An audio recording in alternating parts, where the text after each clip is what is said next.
Hello everyone, কি অবস্থা সবার? আশা করি সবাই ভালো আছেন। আল্লাহর অশেষ রহমতে আমি অনেক ভালো আছি। তো আজকের ভিডিওটা মূলত যারা স্বপ্নপুরী পার্কে গেছেন কিন্তু ভূতের ঘর এখনও দেখেন নাই, বা যারা যারা যাননি তাদের জন্য ভিডিওটা, সম্পূর্ণ ভিডিওটা দেখবেন। আশা করি ভিডিওটা আপনাদের কাছে ভালো লাগবে। আমি সম্পূর্ণ ভূতের ঘরের ভিডিওটা ধারণ করছি শুধুমাত্র আপনাদেরকে দেখানোর জন্য, যদিও ভিডিও করা নিষেধ ছিল তারপরেও করছি। যারা যারা ঢুকেন নাই ভিডিওটা তাদের জন্য, আশা করি শেষ পর্যন্ত দেখবেন। কে বন্ধ করলো?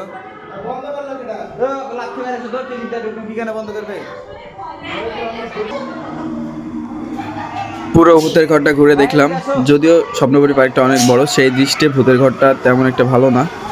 কারণ এর আগে আমাদের সাপনা পার্কে ভূতের ঘরে ঢুকছিলাম, তো অনেক ভালো ছিল, তো খুব একটা ভালো লাগেনি।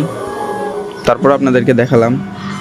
যাদের ইচ্ছা হবে, যাদের ভালো লাগবে, নেক্সট টাইম স্বপ্নপুরী পার্কে গেলে ভিতরটা ঘুরে আসবেন। আমাকে ভালো লাগেনি, কিন্তু আপনাদেরকে হয়তো বা ভালো লাগতে পারে। তো ধন্যবাদ, সবাই ভালো থাকবেন।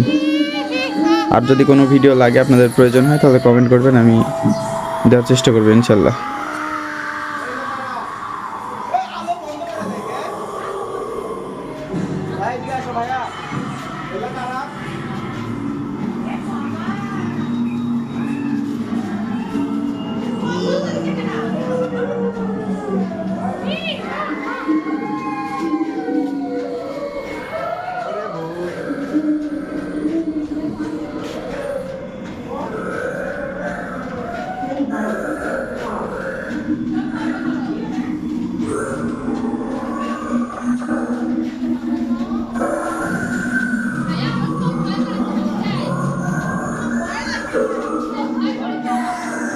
মোবাইল নিয়ে গেলে